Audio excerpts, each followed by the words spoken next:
Amado Mestre Jesus,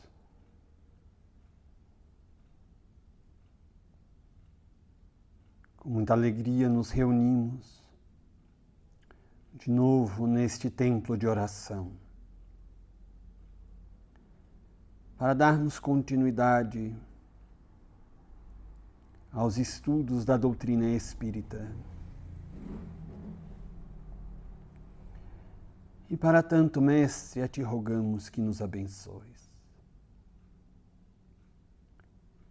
Derrama sobre nós a Tua paz. Permite que os bons espíritos, em nome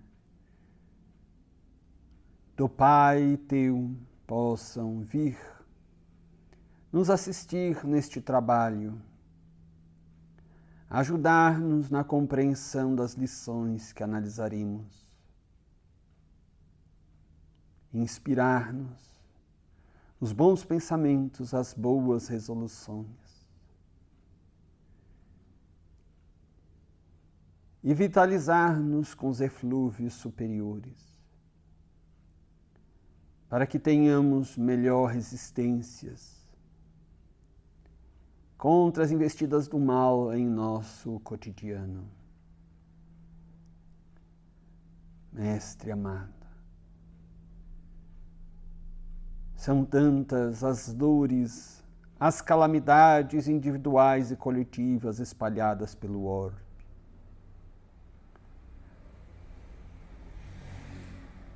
Configurando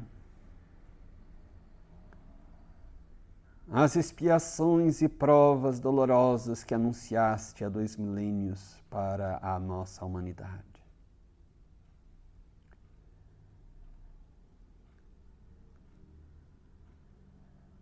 E porque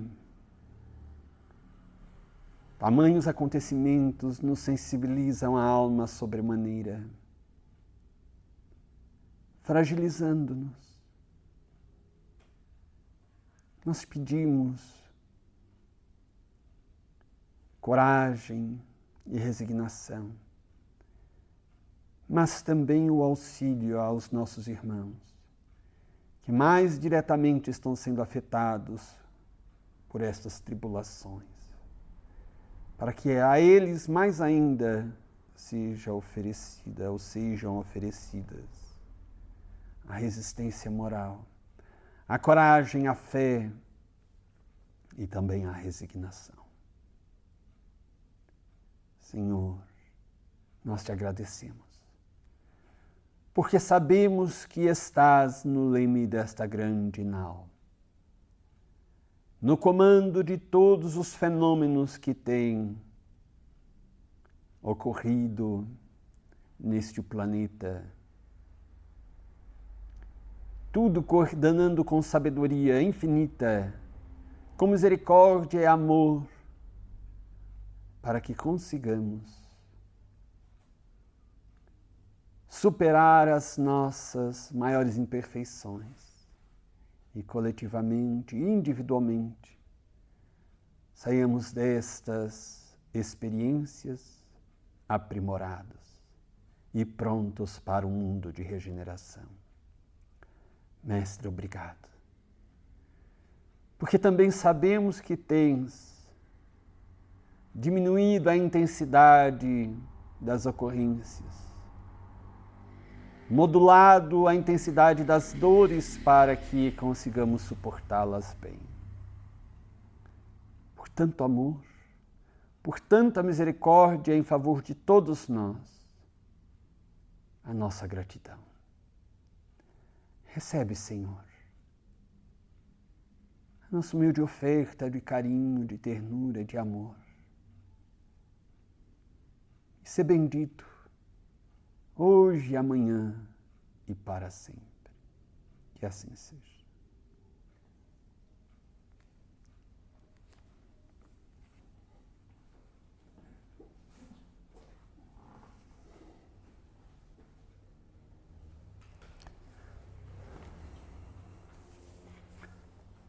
Então nós vamos continuar. Nós tínhamos iniciado o estudo do capítulo outra vez Jerônimo e Família. Os nossos amigos do grupo de Camilo Castelo Branco, orientados por Dr. Carlos de Canalejas e Filho, foram visitar um novo departamento. Lembramos que eles estão, este grupo de espíritos suicidas, que recebeu alta hospitalar, estão já residindo no pavilhão indiano e receberam um convite para que realizassem um tour, uma excursão pelos diversos departamentos ali daquela zona da instituição da colônia em que eles habitam, conhecendo um pouco mais da dinâmica daquela região da colônia, a fim de aumentarem os seus conhecimentos, o entendimento da lei divina, dos mecanismos desta grande lei, para depois, então, realizarem outros estudos já em uma outra área, zona da instituição da colônia, e também terem melhores recursos, estarem melhor preparados para a excursão que todos eles aguardavam ansiosamente, que era a excursão de volta à crosta. Visitariam o tão amado Portugal daquele grupo, já que eram todos portugueses. E visitariam também os seus familiares, amigos, teriam esta oportunidade. Então, depois de eles excursionarem pelas torres de vigilância, depois de excursionarem pelo departamento do manicômio, agora estão no departamento de isolamento, onde estava internado um amigo deles, que fazia parte daquele grupo, tinha sido retirado do grupo por sua indisciplina, sua rebeldia, sua revolta, que era exatamente Jerônimo.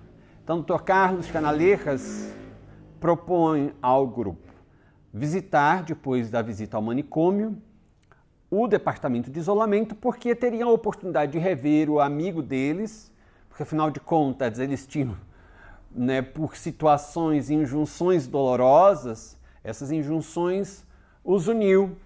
Então eles ficaram juntos no Vale dos Suicidas, depois estiveram juntos ali no departamento hospitalar, até o momento em que Jerônimo foi, em razão de sua revolta e rebeldia, desequilíbrio, levado para o isolamento. Mas esta convivência os uniu, criou laços afetivos de amizade entre eles. Então, Dr. Carlos de Canalejas diz que, além de ser uma excursão de aprendizagem para todos, também seria uma oportunidade de rever o amigo e fazer a caridade desta visitação. Porque ele sabia, Dr. de Canalejas, que Jerônimo se beneficiaria muito com aquela visita dos amigos. Aquilo lá seria um grande estímulo. A troca de afeto, de carinho, era muito importante, faria um grande bem a ele. Faria parte do seu tratamento, da sua recuperação, um grande encorajamento para Jerônimo. Ao mesmo tempo que também satisfaria este encontro aos amigos, que já tinham recebido a alta hospitalar, e eles aproveitariam a oportunidade para também aprenderem mais, melhor se preparar para a excursão que fariam pouco tempo depois. Então nós vimos isso. Também vimos que Camilo descreve levemente como foi esse deslocamento do pavilhão indiano até o departamento de isolamento. Também mencionou quais casos eram ali, de preferência, atendidos, e menciona que eram atendidos, sobretudo ali estavam pessoas que tinham desequilíbrios do sentimento. Camilo usa a expressão problemas de sentimentalismo, que é um exagero do sentimento.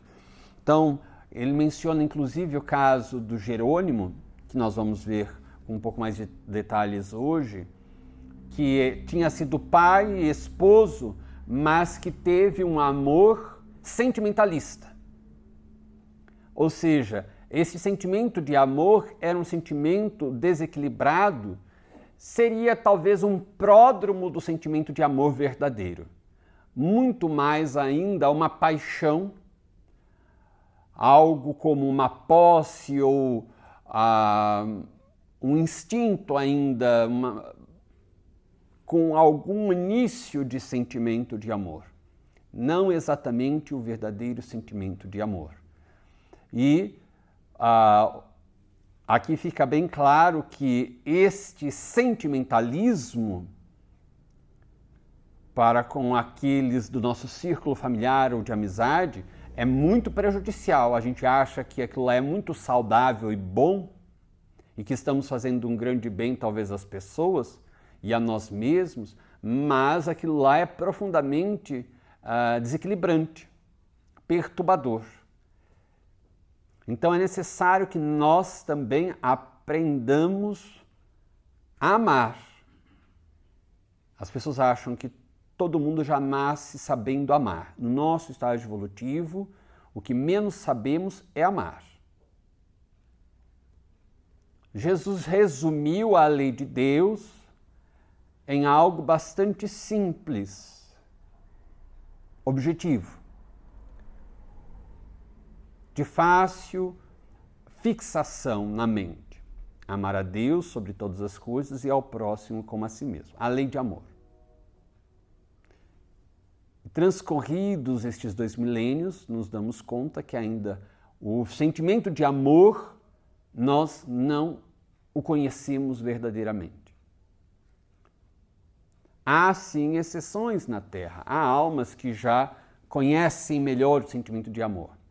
Em uma entrevista que está gravada em vídeo, Chico Xavier disse que Jesus esclareceu bem antes do seu grande holocausto, né, com o evento da sua crucificação,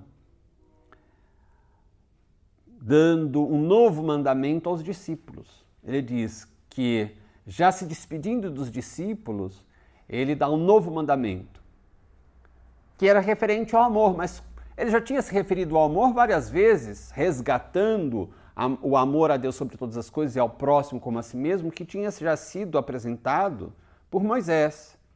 Então, como seria um novo mandamento se ele já tinha falado tantas vezes do amor e já tinha se referido várias vezes também às apresentações de Moisés a este respeito?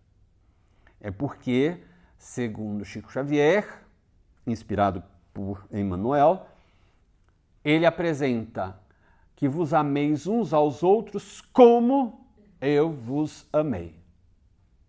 E repete a frase. Ele fala e depois repete a mesma frase, segundo está registrado no Evangelho.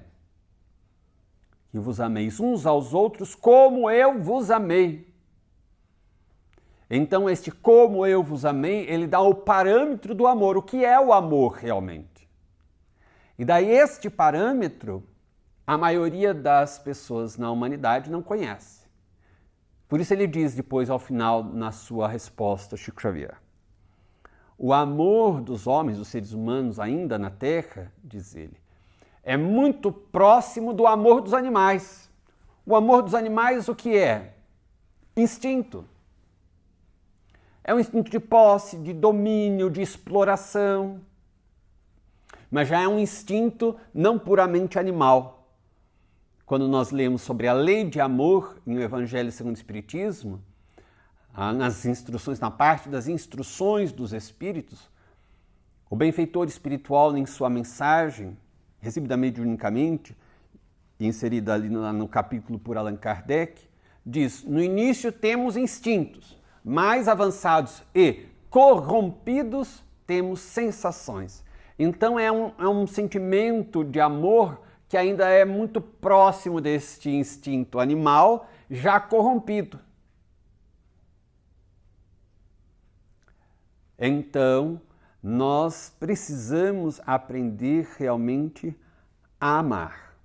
Começamos a ter já alguns relampejos do que seja o verdadeiro amor. Ainda na Terra, o que mais vemos são casos de sentimentalismos. E as pessoas acham até bonito.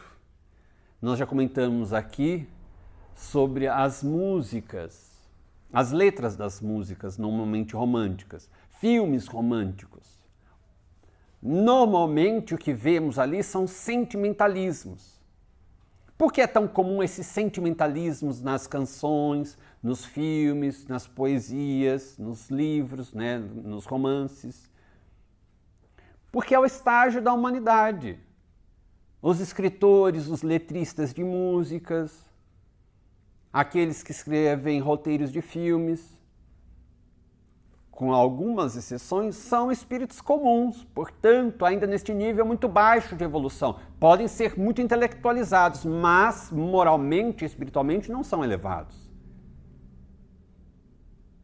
Então, daí apresentam estas marcas da sua inferioridade moral e espiritual nas suas obras.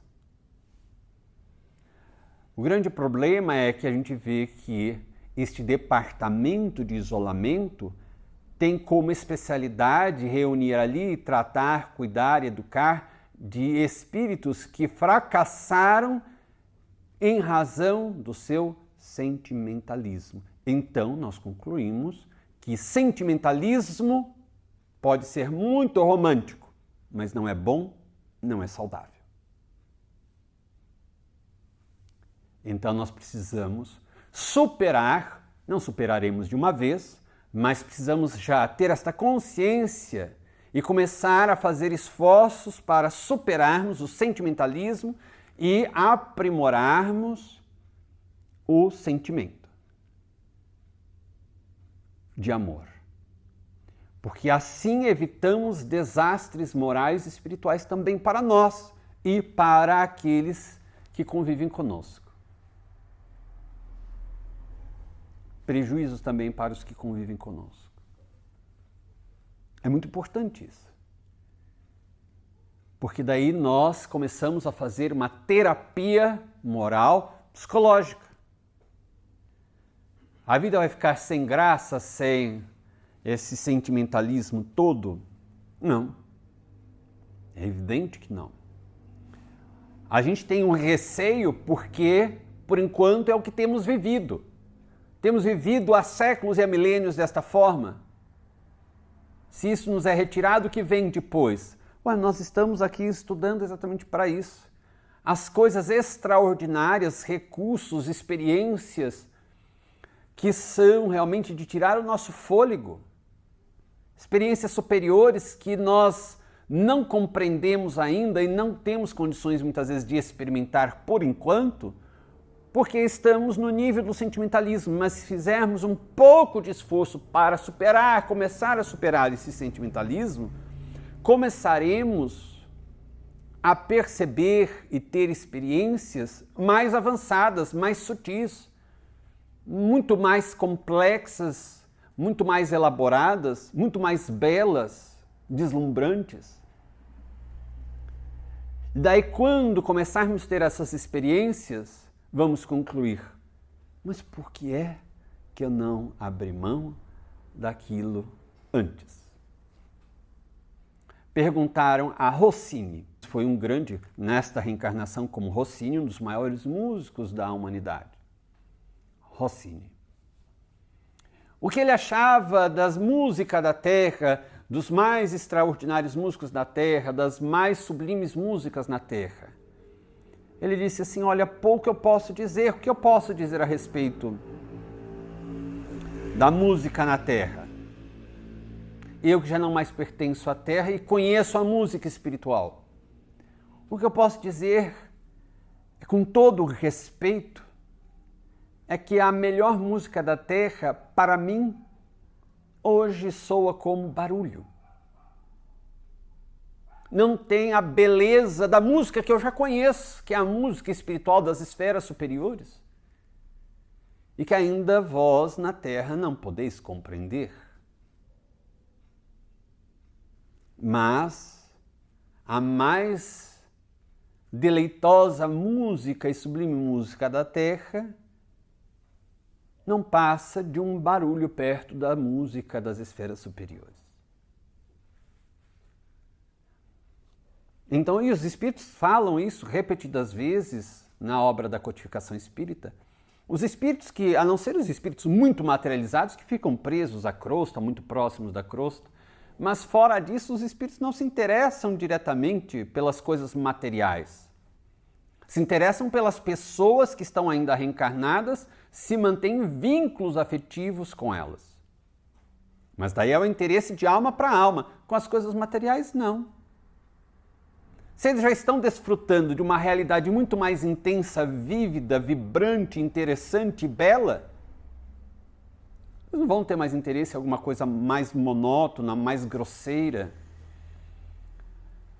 Então, quando nós começarmos a fazer estes esforços para o verdadeiro sentimento de amor e começarmos a nos liberar do sentimentalismo, nós vamos descobrir coisas extraordinárias. E daí não teremos mais saudades do sentimentalismo. E daí então, também Camilo menciona que havia uma consternação geral no ambiente, ele dá uma característica de todos aqueles internados, havia algo em comum no comportamento deles. Eles não tinham nenhum tipo de resignação, eram revoltados, rebeldes, tudo gerava impaciência neles. Ele diz, elas eram impacientadas por tudo, se entregavam à dor sem se animarem a esforços para vencê-la, ou seja, eles se entregavam à dor e não faziam nenhum esforço para tentar superar ou modificar a própria situação. Era o estado em que eles chegavam lá no ambiente, naquele departamento de isolamento. E tinha uma outra característica, além de eles se entregarem à dor sem apresentar nenhuma resistência, sem fazerem um esforço para sair dela, eles ainda seguravam a dor. Era um tipo de masoquismo. Um masoquismo, inclusive, para sensibilizar os outros. É uma forma, muitas vezes, de punição, de tentar punir o outro, de se vingar do outro, se vingar da sociedade. Eu vou sofrer, vou aumentar o meu sofrimento para constranger a sociedade, constranger fulano ou beltrano, para ele se sentir, talvez, culpado, para ele se sentir mal, porque a pessoa de repente está tentando ter uma vida alegre, feliz, mas se tem alguém próximo que está péssimo, isto macula, digamos, qualquer alegria que o outro possa ter.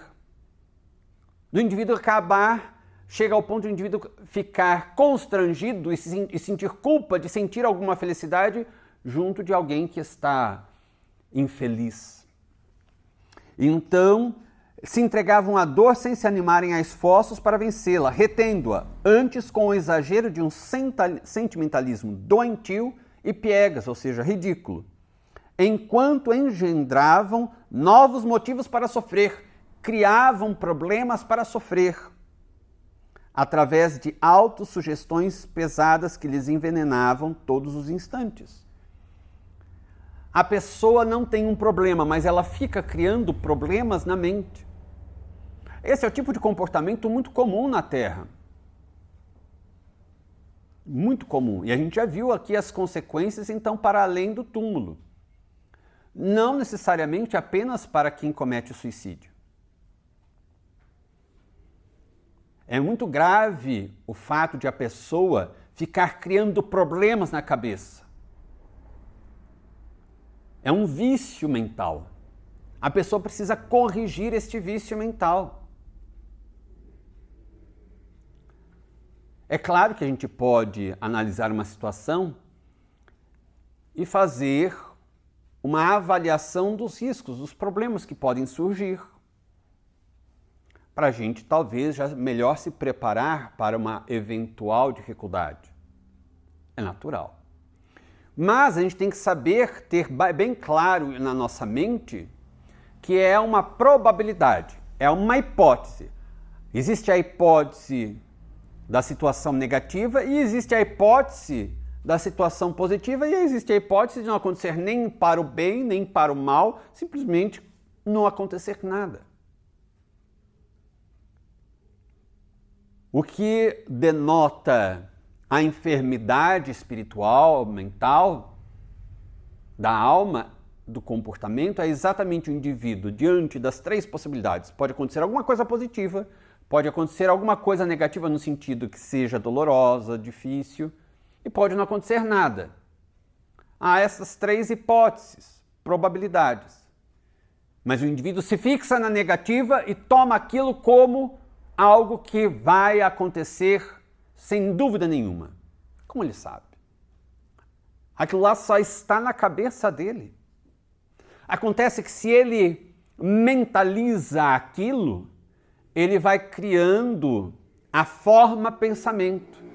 Ele vai materializando a situação. Formas pensamentos que André Luiz nos fala. Além disso, também, capítulo dos fluidos, a Gênese. Vemos também no livro dos médiuns, Kardec falando sobre o laboratório do mundo invisível. nós materializamos, nós condensamos o fluido cósmico universal a partir da atividade mental nossa. Platão já falava sobre isso, que tudo se inicia no mundo das ideias, o mito da caverna. Tudo se inicia no mundo das ideias e depois se concretiza no mundo das formas físicas. A sabedoria do Antigo Tibete dizia: o universo é mental, tudo se inicia na mente. Aliás, tudo se iniciou na mente divina. André Luiz nos diz que o universo é o resultado da expansão do pensamento de Deus, que se transforma neste fluido cósmico universal de que falam os Espíritos em O Livro dos Espíritos. O fluido cósmico universal que preenche o universo é uma das grandezas do universo, elementos gerais do universo, no início do Livro dos Espíritos. Deus é o Criador e há dois elementos que Deus criou. O elemento Deus é incriado, é o ser eterno, soberano. E a criação é constituída de dois elementos básicos. O fluido cósmico universal, que é a expansão do pensamento de Deus. No seu estado mais puro é energia pura e pode ser transformada, combinada, recombinada e condensada, chegando ao ponto de matéria. Matéria condensada, palpável.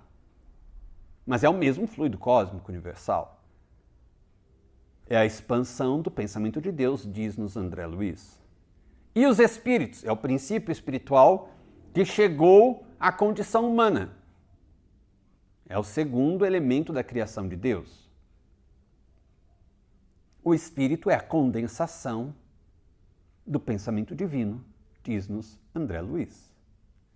Então, os nossos irmãos do Antigo Tibete estavam certos, o universo é mental.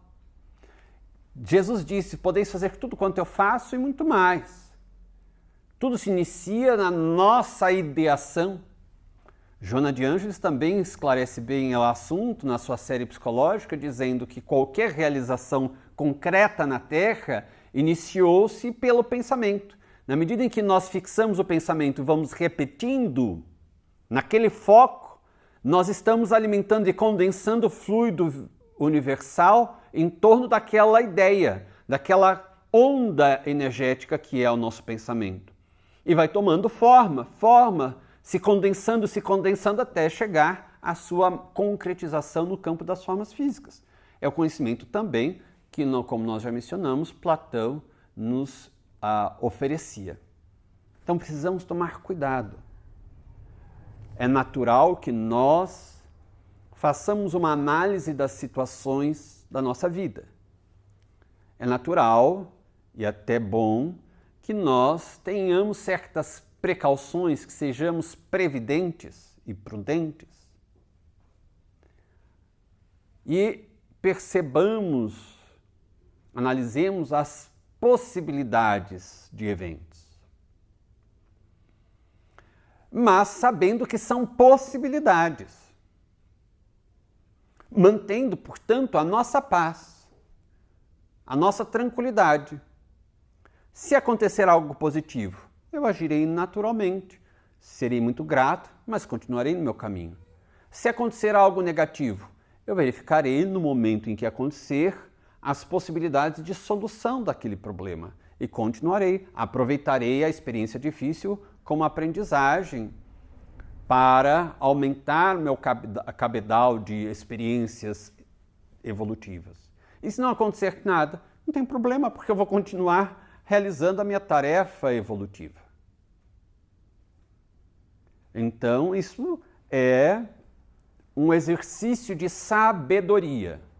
Claro que não é algo simples, porque nós viciamos a nossa atividade mental. Mas com o conhecimento e detectando que temos este vício da mente, da alma, nós podemos, já que nós detectamos o problema, começar, toda vez que nós começarmos a fazer projeções para o futuro, nós imediatamente, digamos, para a nossa mente.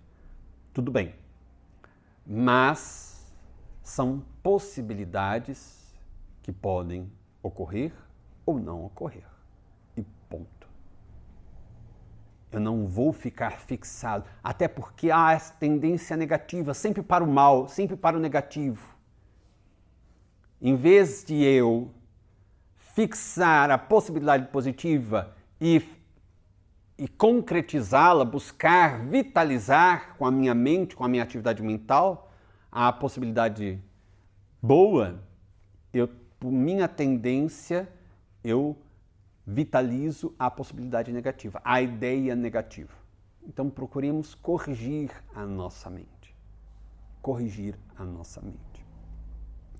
Então aqui, com as próprias autossugestões mentais pesadas, eles criavam esta condensação do fluido cósmico em torno de si mesmos, geravam estas formas de pensamento utilizando a expressão de André Luiz, e aquilo passava a circular no campo energético do perispírito. O perispírito é um envoltório do espírito, um envoltório energético, fluídico do espírito, dando-lhe forma e permitindo-lhe a interação com o meio. E há um campo energético, esse perispírito. Ele cria um campo. E as nossas formas, pensamentos ficam circulando neste campo. Por isso é que, no capítulo dos fluidos, em A Gênese, Kardec estuda a fotografia do pensamento. Esta fotografia está circulando no nosso campo energético, neste campo do nosso perispírito. São energias que podem se condensar e gerar um distúrbio no nosso corpo espiritual. Assim como há coágulos que interrompem a circulação sanguínea no corpo físico, podemos dizer que há coágulos energéticos que dificultam a circulação das energias em nosso perispírito. São essas condensações de nossa mente, dos nossos pensamentos, essas formas, pensamentos perturbadoras, negativas. Então, quando a gente vê que há um departamento de isolamento para casos assim, vejamos, Jerônimo era tão suicida quanto os outros. Se pensarmos bem, Mário Sobral cometeu algo pior até, porque além de suicida foi homicida, covardemente assassinou estrangulando a sua amante. Tinha uma amante, assassinou a amante cruelmente, por motivo vil, e depois cometeu suicídio. Mas Mário Sobral não estava no isolamento. A gente já analisou por qual razão ele não estava no isolamento ou no manicômio. Ele estava sofrendo os efeitos do suicídio. Jerônimo estava sofrendo os efeitos do suicídio, mas estava no isolamento por causa desta viciação mental, desta rebeldia. Então, nós precisamos tomar cuidado, porque é uma tendência muito comum em quase toda a humanidade. Sim. É por isso que é um vício, né? A pessoa não consegue parar de beber, a pessoa não consegue parar de fumar, a pessoa não consegue parar de usar outro tipo de tóxico, considerando tanto tabaco quanto álcool tóxicos. E a pessoa não consegue parar de pensar negativamente, viciou a mente. Exercitou, ficou repetindo tanto pensamentos negativos que a mente viciou. Nós lembramos que na própria obra de Kardec, da codificação, o Livro dos Espíritos, há uma sutil diferenciação entre a mente e o espírito. André Luiz também vai estudar isso. O corpo mental e o espírito em si. Quando, em O Livro dos Espíritos, Kardec pergunta, o pensamento seria a mesma coisa que o espírito? Eles dizem não. O pensamento é o produto, o efeito. O espírito é a causa. André Luiz fala do corpo mental. Ele diz, por exemplo, que ele visitou a mãe numa região espiritual superior, a colônia espiritual Nosso Lar, abandonando temporariamente, durante o seu repouso, o seu perispírito. E foi em corpo mental visitar a sua mãe. Então, da mesma forma que a gente vicia o nosso corpo físico, condiciona o nosso organismo físico. A gente condiciona, por exemplo, sempre comendo muito doce. Daí a gente condiciona, falta o doce em casa, a gente fica desesperado. Cadê o doce? Cadê o doce? Busca o aplicativo, o iFood, para ver se tem algum lugar que esteja aberto à meia-noite para a gente mandar entregar uma caixa de bis. Então a gente fica... porque o corpo físico está condicionado àquele estímulo do açúcar. A gente condiciona o perispírito, é um corpo. A gente condiciona a mente. E vicia tanto o corpo físico, quanto o perispírito, quanto a mente. É necessário daí a desintoxicação e descondicionarmos a nossa mente. É um trabalho doloroso, difícil. Jardel, guia espiritual, melhor dizendo, o guia espiritual de César Bournier, disse-lhe uma vez que era muito mais fácil a uma alma adquirir 10 virtudes do que eliminar um defeito. Porque para adquirir uma virtude ele faz um esforço, ele identifica o que ele deve adquirir, faz um esforço e começa a repetir aquele esforço até adquiri-la. Vai trabalhando. E ele acresce algo à alma. Mas para eliminar o vício, dizia este benfeitor, este guia espiritual ao seu tutelado César Bournier, um grande espírita, excelente médium que tivemos no Brasil. A alma precisa de alguma forma mutilar-se. Porque ela já adquiriu algo, faz parte dela. Ela precisa fazer uma cirurgia de mutilação, de eliminação daquela parte que já lhe pertence, daquele comportamento que já lhe está integrado. Então ele precisa fazer uma cirurgia de extração, de eliminação, de mutilação de uma área necrosada da alma. É uma mutilação. A perna está comprometida, necrosada, vai fazer a mutilação, corta-se a perna. Perde-se algo. Não é simples, não é fácil. Então, este benfeitor esclarecia, é mais fácil, menos doloroso para a alma adquirir uma virtude do que ter de eliminar um defeito. Acontece que para adquirirmos várias virtudes são necessários procedimentos de extirpação de certas mazelas morais, diz o Livro dos Espíritos.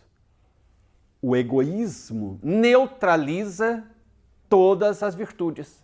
Então não há como eu ter uma virtude tendo egoísmo. O que pode acontecer, na medida em que eu diminuo o egoísmo, algumas virtudes começarem a aflorar, mas elas só estarão completamente na sua inflorescência, né, totalmente desabrochadas, rutilantes, quando eliminar de vez o meu egoísmo. Então é algo grave, nós precisamos ter atenção a isto. Precisamos trabalhar o nosso pensamento. Surge uma situação qualquer. Ai meu Deus, vai dar tudo errado, já é um problema. Por quê? Será que não pode ser um bem que vai nos acontecer? Será que nós estamos fazendo uma análise tranquila e observando todos os detalhes da situação? Peguemos exemplos muito simples e fáceis de compreender. Perdi o avião, que desgraça, eu tinha uma reunião no outro estado, na outra cidade, e era uma reunião importante, eu ia fechar um negócio de mais de 5 milhões de reais, que desgraça, acabou a minha vida. Será? 20 minutos depois, a notícia nas TVs espalhadas pelo aeroporto que aquela aeronave caiu, não houve sobreviventes. Foi uma desgraça, foi uma bênção. Quantas vezes acontece algo, ganhei na Mega Sena, que bênção de Deus será? Daí o vizinho descobre que a gente ganhou porque a gente comentou, ele vai lá e nos assassina porque ele quer pegar o nosso bilhete. Então nós precisamos analisar tudo com calma e saber que pode acontecer algo bom, pode ser algo difícil, uma experiência difícil, e pode não acontecer nada. Jesus nos deu como o melhor psicólogo que a humanidade já conheceu, a melhor psicoterapia que a humanidade já conheceu, nas palavras da doutora Hannah Wolff, uma extraordinária psicoterapeuta alemã. Ele nos deu uma medida profilática contra a ansiedade. Veja, 2000 anos atrás. E hoje o Brasil é um dos campeões em problemas, distúrbios de ansiedade. E as pessoas tomam, assim, remédios contra a ansiedade à torta direito. E só se perturbam mais. Porque não fazem a terapia. Estão dopadas para não ficar ansiosas, mas a alma continua ansiosa, porque o remédio vai atuar sobre o organismo físico, vai ter certos efeitos sobre o perispírito, mas a alma continua ansiosa. Ela não fez a terapia dela. A terapia própria para a alma é mais profunda. Por isso que a mais eficaz terapia é a proposta do Evangelho. E Jesus nos esclareceu na proposta contra a ansiedade, para que nós não nos inquietássemos com relação ao dia de amanhã. O dia de amanhã traria os seus próprios cuidados. E ele, antes de colocar isto, ele dá exemplos da natureza. Deus não cuida das aves dos céus? Deus não veste os lírios do campo com mais majestade do que o próprio rei Salomão? Então ele diz, se aos seres da escala evolutiva inferiores Deus faz tanta coisa boa, o que ele não fará para os seres eleitos da sua criação, que são os seres humanos? Do topo, a obra-prima de Deus. A não ser que a gente não acredite em nada disso. Tudo bobagem isso que Jesus disse. Mas não é bobagem, porque se fosse bobagem, cientistas, especialistas da área diriam, é bobagem. Mas quando nós temos mentes brilhantes, entre os melhores, mais renomados especialistas do mundo nessas áreas da mente, da psique, da psicologia, até mesmo da psiquiatria, da psicanálise, dizendo que realmente a proposta do Evangelho de Jesus é a melhor proposta psicoterapêutica que a humanidade já conheceu, é porque realmente é muito boa. E se a gente fizer a experiência, a gente vai ver na prática que é extraordinário. Então, tomemos cuidado, observemos toda vez que algo nos surgir na vida, como nós estamos reagindo às situações, como a mente está trabalhando. Daí vale o que Jesus também nos ensinou, vigiai e orai. Como a mente está trabalhando? Tendendo sempre para o negativo, para a tragédia, para o desastre, a alma está em perturbação. Está doente, muito doente. Então, nós precisamos tomar cuidado. Porque senão a gente vai parar onde depois da desencarnação? Que tipo de tratamento nós vamos precisar para corrigir isso? Se a gente se antecipar enquanto estamos reencarnados e de pouco a pouco realizarmos esta autoterapia, melhor para a gente. Então, uma orientação, um esclarecimento.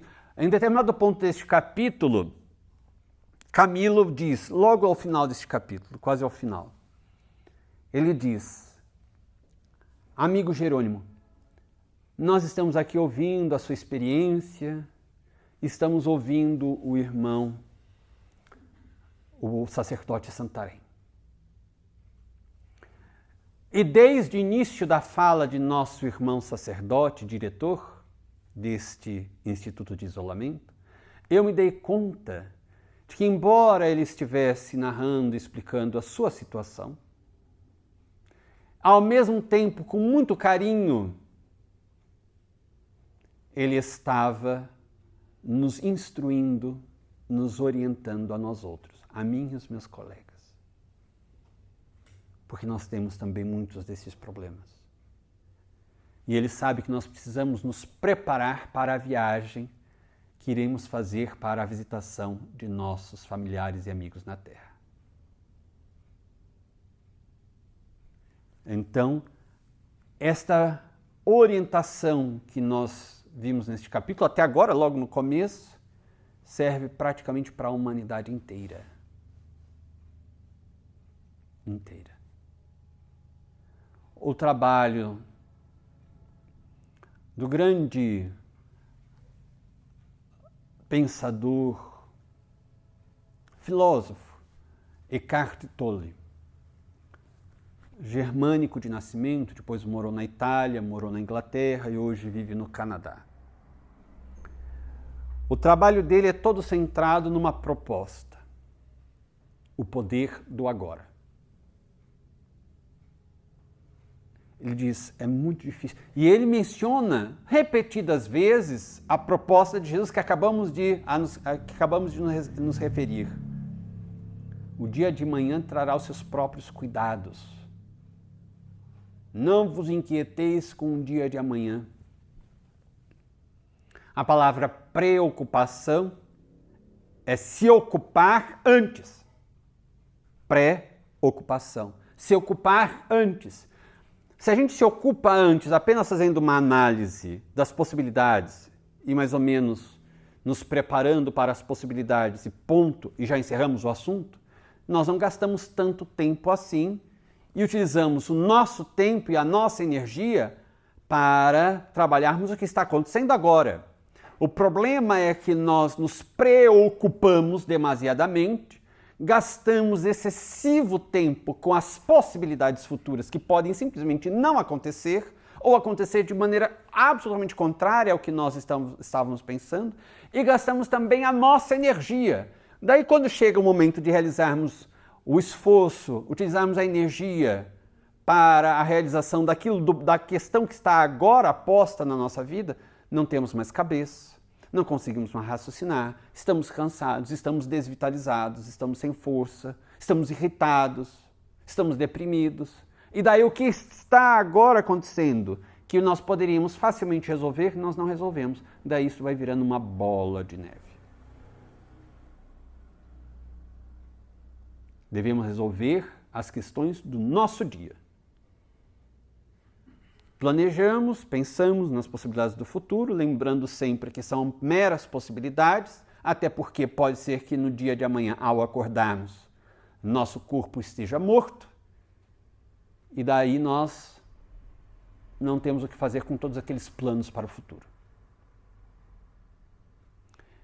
E o problema é que a gente às vezes se ocupa tanto com o futuro na Terra, ele não ocorre, e nós deixamos de utilizar o tempo para nos preparar para aquilo que era importante, a nossa vida, a nossa essência. Aí retornamos ao mundo espiritual, a essência não foi cuidada, e daí nós nos sentimos perdidos, atrapalhados no mundo espiritual, atormentados.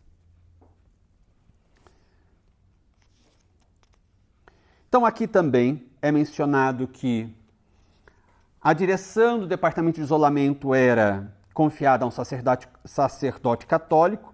Ele diz, normalmente nós estávamos acostumados com aqueles orientais hinduístas, sobretudo, né? Hindus, mentalistas, psiquistas, que coordenavam, dirigiam os departamentos.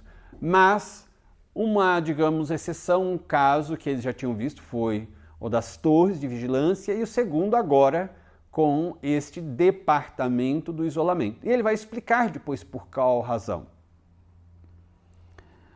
Ele diz também que não apenas o diretor, que era o sacerdote Santarém, mas também um grupo de auxiliares quase inteiro era também composto de sacerdotes que tinham se vinculado na terra à Igreja Católica, tinham sido sacerdotes da Igreja Católica Romana. Não significa que traziam ainda os dogmas da Igreja, porque eles ensinavam aquilo que para aqueles pupilos do departamento de isolamento, mesmo trajando a indumentária católica, eles ensinavam aquilo que nós estudamos no Espiritismo, a realidade.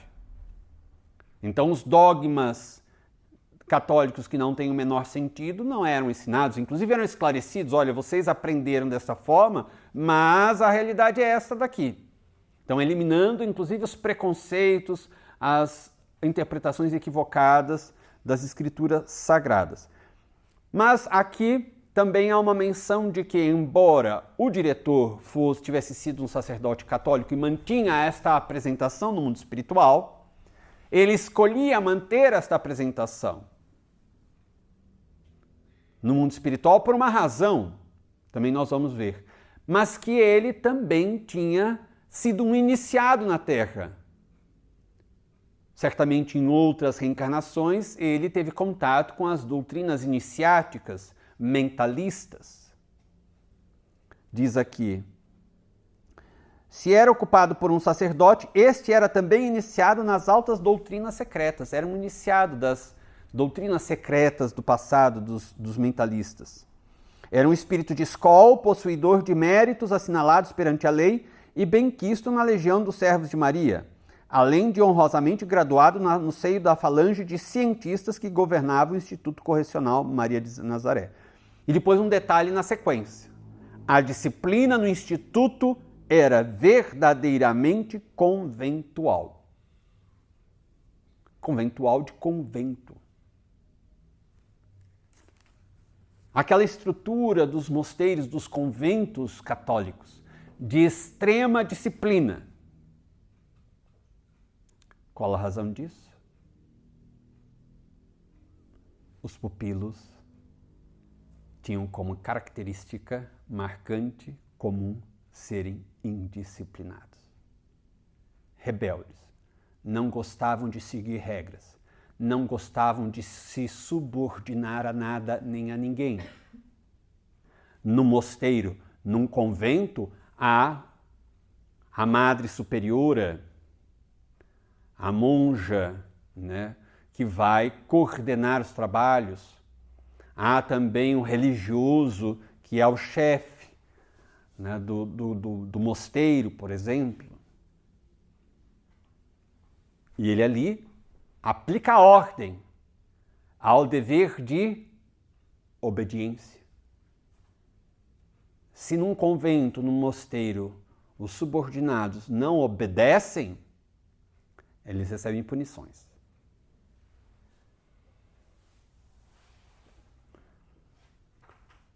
Quando nós pegamos a ordem dos irmãos menores, dos frades menores, fundada por São Francisco de Assis, eles usavam uma vestimenta, uma túnica muito simples, de tecido grosseiro que era para inclusive raspar e machucar a pele, para eles se acostumarem fisicamente com condições mais adversas, para que a alma criasse resistências para a empreitada do Evangelho. E eles traziam uma cordinha amarrada na cintura e com as duas pontas, uma das pontas que caía, um dos lados dessa corda, com 3 nós. Cada nó significava uma virtude que deveria ser exercida pelos frades e irmãos menores. Um destes nós significava obediência. Então, aqui está explicando que eles tinham uma vida conventual porque aqueles indivíduos iam ser educados para aprender a disciplina, aprender a obedecer, aprender a ter o orgulho dominado, aprender a servir sem impor condições. Então era esta a necessidade primordial deles. O que levou Jerônimo para o instituto de isolamento foi a rebeldia dele, o orgulho dele. Então era necessário ele se curvar diante de Deus, diante da lei. Aprender a obedecer.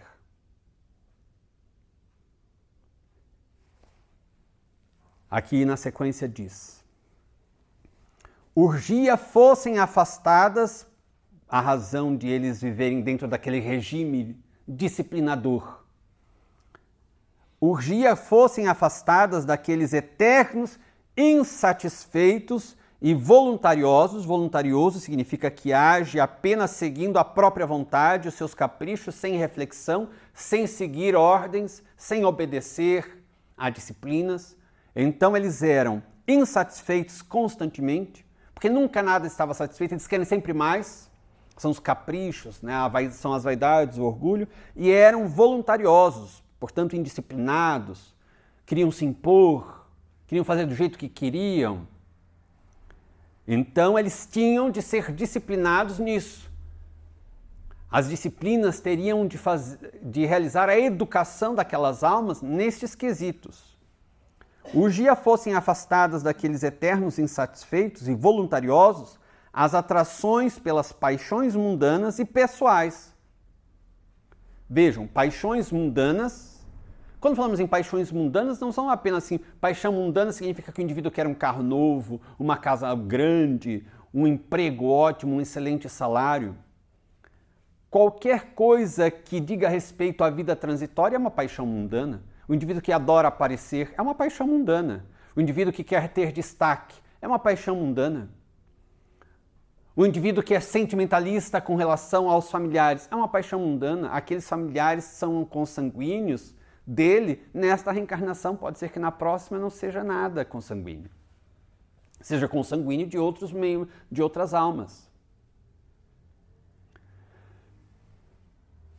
E paixões pessoais.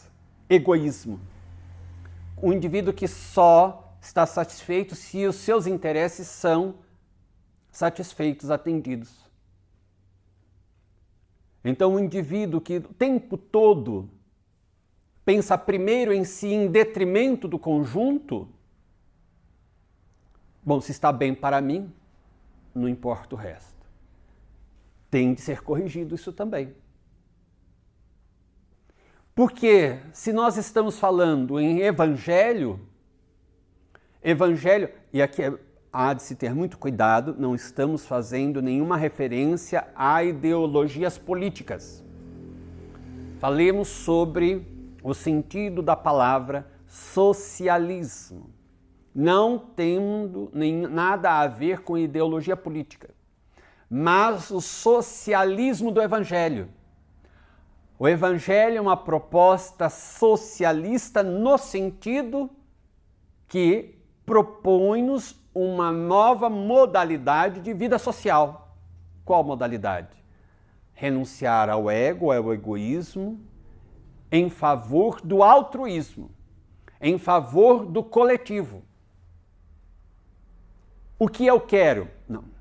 Vamos corrigir isto. Este é o pensamento que todo cristão, o exercício que todo cristão, e sobretudo o espírita cristão, deve fazer. O que eu quero? Isto é o egoísmo, é o ego. O que é bom para a coletividade? Muito melhor. O que é bom para o bem coletivo? O que é bom para o mundo se transformar? O que é bom para as pessoas? Tal coisa, eu abro mão daquilo que eu gostaria de ter, de fazer. É um exercício. Sair do egoísmo para este altruísmo é uma jornada. Não é um salto que eu saio, acordo de manhã já altruísta. É uma jornada. E como nós já mencionamos, aqui a orientação, o esclarecimento do Espírito Guia de César Bournier, de alguma forma, nós estaremos nos mutilando para eliminar nosso egoísmo. Podemos também falar da proposta de Jung, uma transubstanciação do ego em self. nós metamorfoseamos o ego em self. É a mesma energia, mas transformada, transubstanciada. Interpretemos e analisemos como quisermos. A questão é que vamos ter que abrir mão de uma experiência, de um tipo de experiência em favor de outro tipo de experiência. Renunciar a algo, a nós mesmos, a este ego, para algo novo surgir em nós. Então eles tinham que também se afastar dos arrastamentos impuros e caprichosos que os perderam. Cumprir a instituição que os acolhia, instruí-los para os ditames da resignação na desventura. Nenhuma revolta diante da dificuldade, do problema, da dor. Resignar-se. Joana de Ângeles nos ensina aquilo que ela chamou de resignação ativa. Eu fico resignado diante daquilo que a situação posta, a situação que eu vivo, que eu não tenho como modificar, mas eu aplico esforços para transformar aquilo que eu já posso modificar. É a proposta também, a oração que o AA realiza nas suas reuniões, em que se pede a Deus para que nós tenhamos força, vontade e determinação para modificar aquilo em nós que nós temos condições já de modificar.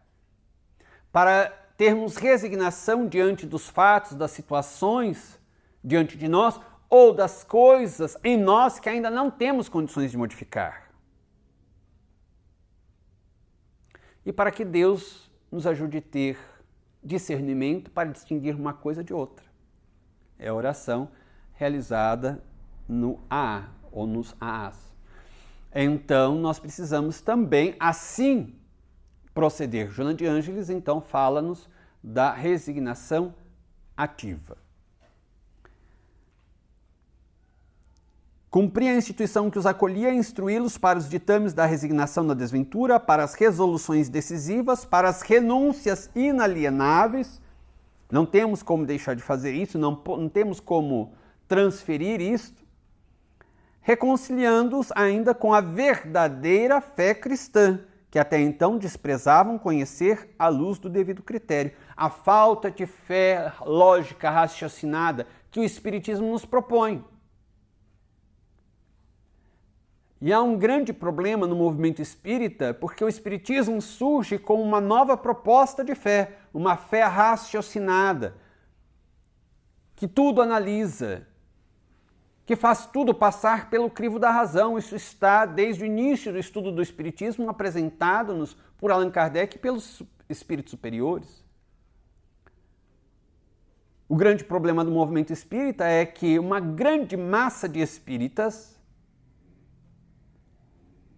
ignora que o Espiritismo é a fé raciocinada. Fé inabalável só é aquela que pode encarar de frente a razão em qualquer época da humanidade. Ignora-se isso. Isso é ignorado por grande parte dos espíritas.